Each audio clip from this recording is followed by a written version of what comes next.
There was a moment when Richard Alpert, a Harvard psychology professor with tenure, prestige, and all the trappings of success, found himself sitting in a dusty ashram in India, stripped of everything he thought he knew about himself. The man who had spent years studying the mind through the lens of Western psychology was about to discover that everything he believed about consciousness, identity, and the nature of reality was just the beginning of a much deeper journey. That man became Ram Dass, and his transformation from academic to spiritual teacher would touch millions of lives across the world. But here's what makes his story so profound. It wasn't the psychedelics, the guru, or the mystical experiences that created the real transformation. It was the simple recognition that beneath all our roles, achievements, and identities, we are souls walking each other home through this mysterious experience called life. The question isn't whether you're ready for this journey, it's whether you're willing to remember who you really are. Most of us spend our entire lives playing a game we didn't even know we were playing. We wake up in the morning and immediately put on our costumes. The parent, the professional, the friend, the success story, the failure, the spiritual seeker, the skeptic. We become so identified with these roles that we forget they're just that, roles. We mistake the character for the actor, the wave for the ocean, the mask for the face beneath. I remember meeting a woman at one of my talks who introduced herself with such a long list of identities that I almost needed to take notes. She was a mother, a lawyer, a marathon runner, a volunteer, a daughter caring for aging parents, a wine enthusiast, and a part-time yoga instructor. When she finished, I asked her the simplest question, but who are you when you're not doing any of those things? The silence that followed wasn't uncomfortable, it was profound. In that moment, she glimpsed something that had been hiding in plain sight her entire life. This isn't about rejecting your roles or abandoning your responsibilities. Your work matters, your relationships matter, your contributions to the world matter deeply. But when you become so identified with what you do that you forget who you are, you lose touch with the source of real joy, real peace, real love. You become a human doing instead of a human being. The great forgetting happens so gradually that we don't even notice it. A child doesn't introduce themselves by their job title or their achievements. They simply are. They exist in a state of natural being, present to whatever is happening right now. But somewhere along the way, we learn to define ourselves by our performance, our accumulations, our status, our problems. We start believing that we are our thoughts, our emotions, our circumstances. Watch how this plays out in your own life. When someone asks who you are, notice what comes up first. Do you immediately reach for your credentials, your relationships, your struggles? Do you find yourself needing to justify your existence through your productivity? This isn't wrong, it's just unconscious. As the old Richard Alpert, the Harvard professor, the articulate speaker, the man who could move through the world with confidence and control, began to dissolve, what remained became clearer. What survived the stroke wasn't my personality or my abilities or my achievements. What survived was consciousness itself, awareness itself, the simple fact of being alive and aware. Death, I discovered, isn't the end of consciousness. It's the end of identification with form. The wave doesn't cease to exist when it returns to the ocean. It simply remembers what it always was. The character doesn't disappear when the actor removes the costume. The actor simply becomes available for the next role. What we call death is actually a liberation from the limitation of believing ourselves to be only this body, only this personality, only this story. This understanding completely transforms how you live. When you're no longer afraid of death, you're no longer afraid of life. When you stop trying to preserve yourself at all costs, you become available for authentic risks. When you stop clinging to your identity, you become free to express your essence. When you accept mortality, you discover what's immortal. Living with death as a conscious companion makes everything more vivid. The taste of morning coffee becomes more intense when you realize you have a finite number of mornings left. The laugh of a child becomes more precious when you understand that childhood is brief. The sunset becomes more beautiful when you acknowledge that you won't be here to see sunsets forever. This isn't morbid thinking. It's the most life-affirming perspective possible. When you truly accept that your time here is limited, you stop wasting it on things that don't matter. You stop postponing joy until you have more money, more time, more security. You stop waiting for perfect conditions to express love, to forgive, to create, to serve. You begin to live as if your life matters because you realize that it does.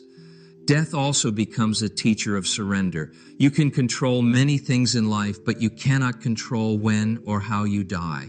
This ultimate powerlessness over your destiny can be terrifying if you're attached to being in control, but it becomes liberating when you learn to let go. Death teaches you that your job isn't to control life, but to dance with it, to meet whatever arises with grace and presence. The dying process, whether it's your own or someone you love, strips away everything non-essential. In the face of death, career achievements become less important than moments of connection. Financial security becomes less meaningful than inner peace. Social status becomes less relevant than the quality of love you've shared. Death reveals what really matters, and what really matters is always here, always available, always as close as your next breath. When you befriend death, you discover that every moment is both an ending and a beginning. Every breath out is a small death. Every breath in is a small birth. Every night's sleep is practice for the final letting go. Every morning's awakening is practice for whatever comes next. Life and death aren't opposites. They're dance partners, each one giving meaning to the other. For years, I searched for the perfect teacher, the ultimate guru, the one who would give me the answers I was seeking. I traveled to India, I sat with masters, I read sacred texts, I explored every wisdom tradition I could find. And while each of these teachers offered valuable gifts, the most profound teachings came not from any external authority, but from life itself, and from the awareness that was receiving all these teachings. The greatest teacher isn't in any ashram or monastery. The greatest teacher isn't in any book or lecture or workshop. The greatest teacher is the consciousness that's reading these words right now, the awareness that's been present for every experience you've ever had, the unchanging witness to all the changing dramas of your life. This inner teacher doesn't speak in words. It speaks in intuition, in sudden knowing, in the quiet voice that emerges when the mind becomes still. It doesn't give you information. It gives you wisdom. It doesn't tell you what to think. It shows you how to see. It doesn't provide answers. It helps you discover that you are the answer. Most of us have been trained to look outside ourselves for authority, for validation, for truth. We're taught that the experts know better than we do, that the professionals have the answers we need, that the gurus possess the wisdom we lack. And while external teachers can indeed offer valuable guidance, the deepest truth is something you must discover for yourself, something that can't be given to you by anyone else. This inner knowing isn't intellectual understanding, it's direct recognition. It's not something you learn, it's something you remember. It's not something you acquire, it's something you uncover. It's been with you since birth, buried under layers of conditioning, education, and programming, but never actually lost. You can recognize this inner teacher in those moments when you know something without knowing how you know it. When you meet someone and immediately sense their character, when you're facing a difficult decision and suddenly the right choice becomes clear, when you're in a complex situation and somehow you know exactly what to say, when you're lost and something guides you home. This inner wisdom operates through your body as much as your mind. It speaks through your gut feelings, your heart's promptings, your inexplicable hunches. It shows up as the energy that naturally flows toward what serves life and away from what harms it. It emerges as the love that connects you to others and the compassion that responds to suffering. The more you learn to trust this inner teacher, the less you need external authorities to tell you how to live. You begin to move through life with confidence that comes not from knowing all the answers, but from trusting your ability to find the right response to whatever arises. You develop faith not in any particular belief system, but in consciousness itself, your consciousness, to navigate the complexities of existence. This doesn't mean you become arrogant or stop learning from others. It means you learn to filter everything through your own direct experience, to take what serves your growth and leave what doesn't, to honor the wisdom of others while remaining true to your own inner knowing. You become your own authority while remaining open to all teachers. The guru within doesn't replace external teachers. It helps you recognize what's valuable in their teachings. It doesn't make you independent of relationships. It helps you enter relationships from wholeness rather than neediness. It doesn't eliminate the need for learning. It transforms learning from accumulation of information to recognition of truth. When you discover this inner teacher, you realize that you've never actually been lost. You may have forgotten who you are, but you've never actually left home. You may have felt confused, but clarity was always available. You may have felt alone, but you were always accompanied by this witnessing presence that never comes and goes. The spiritual path you discover isn't about becoming someone new. It's about remembering who you've always been. It's not about acquiring something you lack. It's about uncovering what's always been present. It's not about reaching some distant destination. It's about recognizing that you're already home. After all the seeking, all the studying, all the practices, all the experiences, you come to understand the most beautiful truth of all. You are what you've been looking for. Not the ego self with all its stories and struggles, but the awareness in which all stories arise and dissolve. Not the personality with all its preferences and patterns, but the consciousness that observes all personalities with equal love. This recognition doesn't come as a dramatic revelation. It arrives as a gentle remembering. Like waking up from a dream, you realize that what seemed so real and urgent was just a play of consciousness. The seeker and the sought were never actually separate. The wave was always the ocean. The character was always the actor. The student was always the teacher. Coming home to yourself isn't about perfecting your personality or transcending your humanity. It's about embracing yourself exactly as you are while recognizing what you are beyond all temporary identities. You remain beautifully, messily, wonderfully human while knowing yourself as something far more than human. This homecoming happens not once, but again and again. Every time you return to presence, every time you choose love over fear, every time you remember that you are awareness itself, every time you stop trying to be someone else and simply be who you are, every time you find the sacred in the ordinary moment that's happening right now, you discover that home was never a place you had to get to. It was always where you are. Home is this breath. Home is this body. Home is this moment. Home is this awareness that's reading these words. Home is the love that connects you to all beings. Home is the peace that's always available beneath the surface drama of life. The journey of awakening reveals itself to be a journey home to what you never actually left. The searching shows itself to be a forgetting of what was never lost. The seeking unveils itself as the very thing that was keeping you from recognizing what was always present. When you finally come home to yourself, you realize that everyone else is also trying to find their way home. You see that all the drama, all the conflict, all the suffering in the world arises from souls who have forgotten their true nature, who are seeking outside themselves for what can only be found within.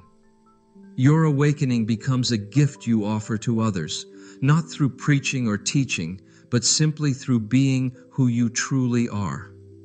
You become a light for others, not by trying to illuminate them, but by remembering your own luminous nature. You serve others' awakening not by fixing them, but by seeing through their stories to their essential wholeness. You help others come home by making your own presence a place where they can rest, where they can remember, where they can recognize themselves. This is the great work, not to become someone special, but to recognize the specialness of being ordinary, not to achieve some extraordinary state, but to discover the extraordinary nature of this very moment, not to escape the human condition, but to find the divine within the human experience. In the end, you realize that the sacred was never hidden from the everyday. The everyday was always sacred. God was never absent from the world. The world was always God appearing as form. Love was never missing from life. Life was always love expressing itself in countless ways. You were never separate from truth. You were always truth pretending to be a seeker. The most profound spiritual realization is also the simplest. You are already what you're looking for. You are already home. You are already whole. You are already loved beyond measure. You are already free. You just forgot for a while and now you're remembering. And in this remembering, something shifts in the very fabric of existence, not just for you, but for everyone whose life you touch. Because when one soul remembers who they really are, it makes it easier for all souls to remember. When one wave recognizes its ocean nature, all waves are blessed. We're all just walking each other home, to the home we never left, to the love we never lost, to the truth we never stopped being. And every step of the journey, every moment of forgetting, every instant of remembering is sacred. Everything is sacred. Everyone is sacred. Every breath, every heartbeat, every ordinary moment is a doorway into the divine. This is what Ram Dass knew, what he lived, what he offered to the world, the recognition that you don't have to go anywhere to find God, because God is what's looking through your eyes right now. You don't have to become someone else to be worthy of love, because love is what you are. You don't have to wait for some future moment to be free, because freedom is your nature in this very instant. The invitation is simple. Stop looking for yourself in places where you can never be found and start recognizing yourself in the awareness that's always been here. Stop trying to get somewhere else and start being where you are. Stop waiting for life to begin and start living the life that's already happening. Come home. You've been away long enough. The door is always open. Love is always waiting. You are always welcome. You always have been. And the moment you become conscious of it, something begins to shift. The tragedy isn't that we play these roles. The tragedy is that we forget we're playing them. We become method actors who never break character, even when the scene is over. We carry our work stress to the dinner table, our relationship conflicts into our meditation, our financial worries into our dreams. We live as if the role is the reality, and in doing so, we miss the sacred that's been present all along. But here's the beautiful paradox. The moment you remember that you're not your roles, you actually become better at playing them. When you stop needing your career to validate your worth, you show up more authentically in your work. When you stop needing your relationships to complete you, you love more freely. When you stop needing your achievements to prove your value, you act from a place of genuine service rather than desperate seeking. The path home to yourself begins with this simple recognition. You are not who you think you are so much more, and that recognition changes everything. Standing in the kitchen at 6 a.m. washing dishes from the night before, most people would tell you there's nothing particularly spiritual happening. The water runs, the soap bubbles form and pop, the plates become clean, ordinary, mundane, just another task to check off the list before the day really begins. But what if I told you that in that kitchen, with those dishes, something sacred is trying to reveal itself? What if every ordinary moment, the commute to work, the conversation with a cashier, the feeling of tired feet at the end of the day, is actually a doorway into the divine? This is where the real spiritual work happens, not in the extraordinary moments of peak experience, but in the 10,000 small moments that make up a human life. The sacred isn't something you have to seek in distant mountains or ancient temples. It's not hidden in complex philosophical texts or secret practices. It's right here in the texture of this moment, in the simple fact of your existence. I learned this lesson not in India, not in any ashram, but in the most ordinary circumstances imaginable. After my stroke, when the left side of my body was paralyzed and I could barely speak, I found myself having to relearn the most basic activities. Eating became a meditation. Walking became a prayer. Simply being present in my body without the ability to escape into mental activity became the most profound spiritual practice I had ever experienced. The stroke stripped away my ability to be anywhere but here, to be anyone but who I was in that moment. And in that stripping away, I discovered something I had been seeking my whole life: the sacred nature of simple being. Every breath became precious. Every sensation became a teacher. Every moment became a gift. You don't need a stroke to discover this. You don't need a crisis to wake up to what's always been present. You need only the willingness to bring the quality of attention that you might bring to a sunset or a newborn baby to the ordinary moments of your life. Try this right now. Feel your feet on the floor. Notice the weight of your body in the chair. Become aware of the air entering and leaving your lungs. These aren't special moments. They're absolutely ordinary. But when you bring conscious attention to them, something shifts. The ordinary becomes extraordinary, not because it changes, but because you do. This is what the mystics have always known. God isn't hiding from us. The sacred isn't absent from our daily lives. We're just looking in the wrong places with the wrong eyes. We're seeking the extraordinary while missing the miracle that's happening right now, in this breath, in this heartbeat, in this moment of being alive. The kitchen dishwashing becomes a sacrament. The morning coffee becomes communion. The hug with your child becomes a prayer. The difficulty of traffic becomes a teaching about patience. The kindness of a stranger becomes a reminder of our interconnectedness. The very fact that you exist, that consciousness is aware of itself through your eyes, becomes the most profound miracle imaginable. When you're suffering, and we all suffer, it's natural to want to escape, to find some way out of the pain. The mind immediately goes to work, creating stories about how things should be different, how if only this situation would change, if only that person would behave differently, if only you had more money, more time, more love, then everything would be okay. But what if your suffering isn't a mistake? What if it's not something to be fixed or transcended or avoided? What if it's actually a doorway into deeper wisdom, deeper compassion, deeper understanding of what it means to be human? This doesn't mean you should seek out suffering or romanticize pain. That would be spiritual bypassing of the worst kind. But it does mean that when suffering arises, and it will because it's woven into the fabric of existence, you can meet it with curiosity rather than resistance, with openness rather than contraction. I remember the first time I really understood this. I was going through a particularly difficult period in my life, feeling lost and confused about my path.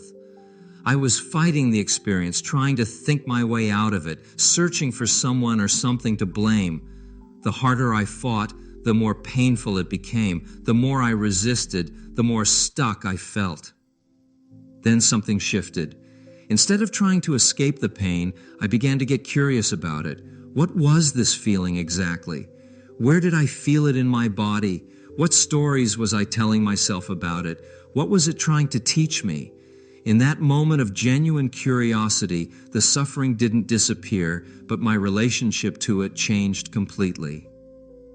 I began to see that the suffering wasn't the problem. My resistance to it was. The pain was just pain. But the suffering was pain multiplied by resistance. When I stopped fighting what was happening and started getting curious about it, the suffering began to transform into something else: wisdom. Every wound carries within it the seeds of compassion. Every loss teaches us about love. Every failure shows us our attachments. Every betrayal reveals our expectations. Every illness brings us into deeper intimacy with our mortality. Every moment of confusion can become a moment of surrender. This isn't about positive thinking or trying to find silver linings. It's about recognizing that consciousness uses every experience, pleasant and unpleasant, beautiful and ugly, wanted and unwanted, to wake us up to who we really are. The heart breaks not to destroy us, but to break us open. The ego dies not to punish us, but to reveal what was never born and can never die. When you meet your suffering with this kind of presence, something remarkable happens. You begin to develop what I call a witness consciousness, a part of you that can observe your experience without being totally identified with it. You're still feeling the pain, but you're also aware of the one who is feeling the pain. You're still experiencing the fear, but you're also aware of the awareness that holds the fear. This witness consciousness is your ticket to freedom. Not freedom from experience, but freedom within experience.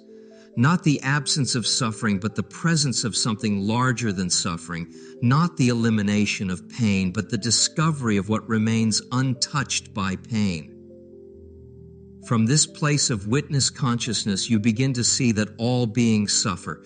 Your personal pain connects you to the universal human experience. Your struggles become a bridge to understanding others' struggles. Your healing becomes a gift you can offer to the world. Your wisdom, born from your wounds, becomes a light that can guide others through their own darkness. When you touch this witness consciousness, when you begin to see through the stories that suffering tells, you discover something that changes everything. Love isn't just an emotion you feel, it's what you are. Not the love that comes and goes based on circumstances, not the love that depends on someone else's behavior, not even the love that requires an object, the love that is the fabric of existence itself.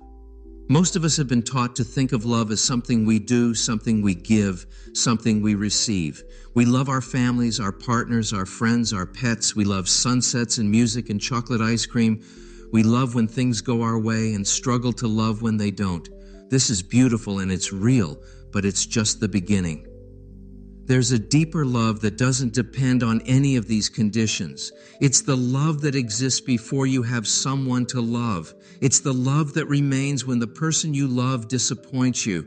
It's the love that flows through you when you're alone in the mountains, when you're reading to a child, when you're caring for someone who's dying. It's the love that recognizes itself in every face you meet. I used to think this kind of love was something you had to work toward, something you had to earn through spiritual practice or moral behavior.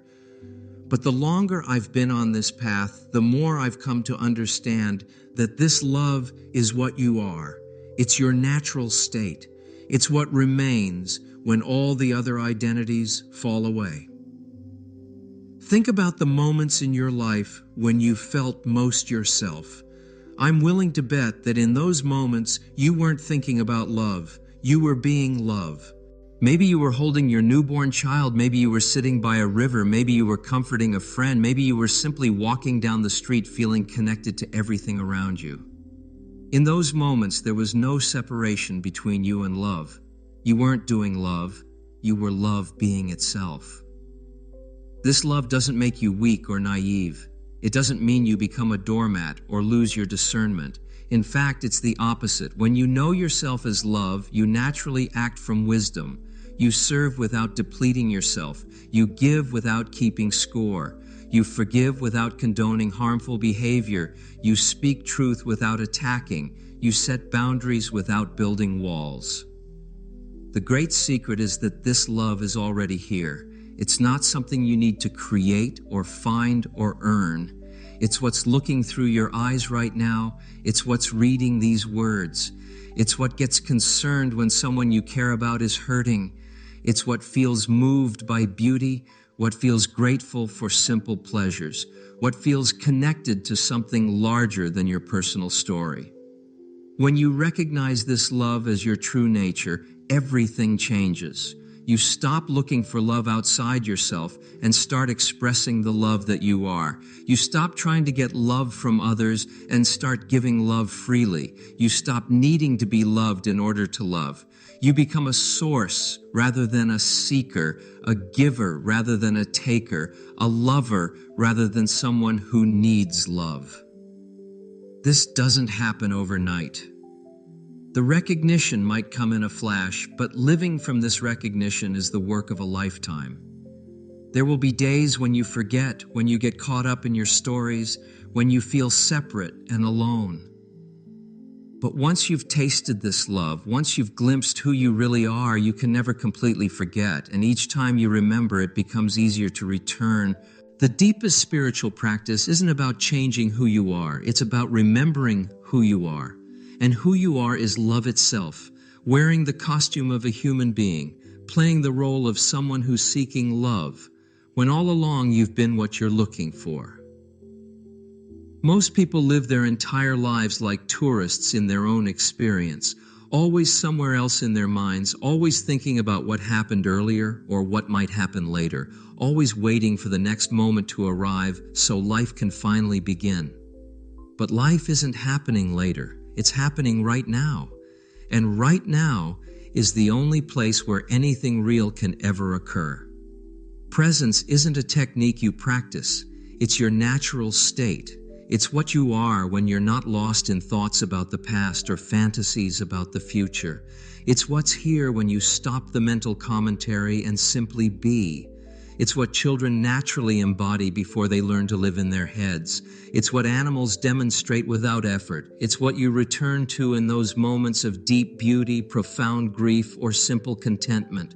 But somewhere along the way, we learn to abandon the present moment. We learn to live in our minds instead of our bodies, in our stories instead of our direct experience, in our concepts instead of our senses. We become skilled at being everywhere except where we are. Everyone except who we are, in every moment except this one. The tragedy isn't that we get lost in thought. Thinking is a beautiful human capacity. The tragedy is that we forget we're thinking. We become so identified with our thoughts that we mistake them for reality. We live as if our mental commentary about life is life itself. We experience our interpretations, our judgments, our opinions, our memories, our worries, as if they were what's actually happening right now. But watch what happens when you come back to this moment. Feel your breath. Notice the sounds around you. Become aware of the sensations in your body. These aren't thoughts about experience. This is experience itself. This is what's actually happening beneath all the mental activity. This is the ground of being that's always here, always available, always whole. When you rest in presence, you discover that this moment is already complete. It doesn't need to be different to be sacred. It doesn't need to be special to be enough. It doesn't need to be pleasant to be acceptable. It simply is what it is, and what it is sufficient. This doesn't mean you become passive or stop caring about the future. It means you stop living in the future. You plan from presence. You work from presence. You love from presence. You serve from presence. You meet whatever arises from a place of groundedness rather than reactivity, from fullness rather than emptiness, from peace rather than anxiety. Presence is the foundation of all wisdom. When you're fully here, you can see clearly. When you're fully here, you can listen deeply. When you're fully here, you can respond rather than react. When you're fully here, you can love with but condition. When you're fully here, you can serve without attachment. When you're fully here, you can die without fear. The invitation isn't to become present. You already are present. The invitation is to notice the presence that you are, to recognize the awareness that's always here, to rest in the being that's prior to all doing. The invitation is to stop leaving yourself and start coming home. This moment is the only place where life actually occurs. This moment is the only place where love is real. This moment is the only place where God can be found. This moment is the only place where you exist, and this moment is the only moment there is. When you really inhabit this moment, you discover that it's not a moment at all. It's eternity appearing as time. It's the timeless appearing as the temporal. It's the infinite appearing as the finite. It's consciousness appearing as experience. It's home appearing as a journey. It's what you are appearing as what you think you are. The spiritual path isn't about getting somewhere else. It's about being where you are. And where you are is here. And when you are is now. And who you are is the one who's always been here, always been now, always been aware of what's happening without being limited by what's happening. Look around you right now. See the people in your life, the strangers on the street, the faces on the news, the images in your mind. Notice how real the differences seem. Different bodies, different backgrounds, different beliefs, different experiences, different stories. The surface of life appears to be a collection of separate beings, each living in their own private universe, each trying to get their needs met, each struggling with their own challenges. But this is only how it appears from the perspective of the ego, the part of us that's convinced of its own separateness. From this vantage point, life looks like a competition, a struggle for resources, a battle between us and them. We feel isolated, defended, afraid. We build walls to protect ourselves from others, not realizing that these walls also keep us from the very connection we're longing for. Yet there's another way of seeing that becomes available when you step back from the ego's perspective. It's like looking at a tapestry from very close up versus stepping back to see the whole pattern. When you're close, you see only individual threads, some beautiful, some rough, some bright, some dark. But when you step back, you see that all these threads are part of one magnificent design. They're not separate from each other. They're expressions of one unified creation. This shift in perspective doesn't happen through thinking about it. It happens through direct experience. Sometimes it occurs spontaneously in moments of great beauty or profound crisis. Sometimes it comes through spiritual practice, through meditation or prayer or selfless service. Sometimes it arrives through the simple act of really listening to another person, of truly seeing them without the filter of your own agenda. When this shift happens, you realize that the boundaries between self and other are far more fluid than you've been taught to believe. You begin to see that what you call your thoughts arise from the same source as everyone else's thoughts. What you call your consciousness is the same consciousness that's looking through every pair of eyes. What you call your love is the same love that connects all beings. This doesn't mean you lose your individual personality or stop caring about your own life. It means you discover that your individual self is like a wave on the ocean, distinct and beautiful, but not separate from the water itself. The wave doesn't lose its uniqueness by recognizing that it's made of the same substance as every other wave. In fact, this recognition allows it to dance more freely because it's no longer afraid of dissolving. From this perspective, serving others isn't sacrifice, it's self-care. Loving others isn't depletion, it's fulfillment. Understanding others isn't loss of identity, it's expansion of identity. When you know yourself as consciousness itself, caring for other expressions of consciousness becomes as natural as your left hand helping your right hand. This recognition transforms everything. Instead of asking, what can I get, you start asking, what can I give? Instead of wondering, how can I protect myself, you start wondering, how can I serve? Instead of thinking, how can I get them to understand me, you start thinking, how can I understand them? Instead of focusing on what's wrong with the world, you start focusing on, what can I contribute? The illusion of separation is the source of all suffering. When you believe you're separate, you feel alone, afraid, and defensive. When you recognize your connection to all life, you feel held, supported, and at peace. The same situations that once triggered fear now inspire compassion. The same people who once seemed threatening now appear as teachers. The same challenges that once felt overwhelming now become opportunities for growth. This isn't a philosophical concept. It's a lived reality that becomes available when you stop defending your separateness and start celebrating your connection. It's the recognition that we're all waves in the same ocean, notes in the same symphony, characters in the same story. We're all just walking each other home. There's a beautiful paradox at the heart of all spiritual paths. The more you give, the more you receive. The more you serve, the more you're served. The more you love, the more you're loved. This isn't karma in the sense of a cosmic accounting system. It's simply the natural flow of life when you align yourself with what's true. When you serve from ego, it feels like sacrifice.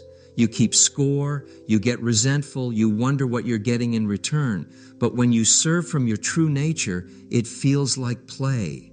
You lose track of who's giving and who's receiving. You forget about getting credit. You stop needing recognition. You serve because serving is what love does naturally. This kind of service isn't about being a martyr or losing yourself in others' needs. It's about recognizing that there is no other. When you serve another person, you're serving yourself. When you heal another person, you're healing yourself. When you love another person, you're loving yourself, not because you're the same person, but because you're both expressions of the same consciousness. True service arises spontaneously when you stop asking, "What's in it for me?" and start asking, "What's needed here?" It happens when you stop trying to get something from life and start giving something to life. It occurs when you shift from being a consumer to being a contributor, from being a taker to being a giver, from being a problem to being a solution. This doesn't mean you become a doormat or ignore your own needs. It means you discover that your deepest needs are met not by getting, but by giving. Your need for purpose is met by serving purpose. Your need for love is met by being love. Your need for meaning is met by offering meaning. Your need for connection is met by facilitating connection. The most profound service often happens in the smallest moments. The smile you give to a stranger, the patient listening you offer to a friend, the forgiveness you extend to someone who's hurt you, the presence you bring to someone who's suffering, the kindness you show to someone who's difficult, the compassion you offer to someone who's made mistakes. These acts of service transform both the giver and the receiver. When you serve from love, you remind others of their own capacity for love. When you serve from peace, you help others find their own peace. When you serve from wisdom, you awaken others to their own wisdom. When you serve from presence, you invite others into their own presence. Service becomes a spiritual practice when you stop needing credit for it. When you serve anonymously, when you help without expecting thanks. When you give without keeping track, when you love without needing love in return, you discover that service is its own reward. The joy of giving becomes more fulfilling than the pleasure of receiving. The satisfaction of contributing becomes more meaningful than the satisfaction of accumulating. This kind of service isn't motivated by guilt or obligation. It's motivated by recognition. When you recognize that we're all interconnected, serving others becomes as natural as breathing. When you recognize that your well-being depends on everyone's well-being, caring for others becomes enlightened self-interest. When you recognize that what you do to others, you do to yourself, kindness becomes wisdom. The path of service dissolves the ego not by fighting it, but by giving it something more meaningful to do than protecting and promoting itself. Instead of spending your energy building walls around your separate self, you spend it building bridges between yourself and others. Instead of defending your position, you're exploring theirs. Instead of proving your worth, you're expressing your love. This is how consciousness serves itself, by serving all of its expressions. This is how love multiplies itself, by giving itself away freely. This is how wisdom spreads, by being lived rather than just understood. This is how we wake up together, by using our awakening to serve each other's awakening. When you serve life fully, you naturally begin to develop a different relance.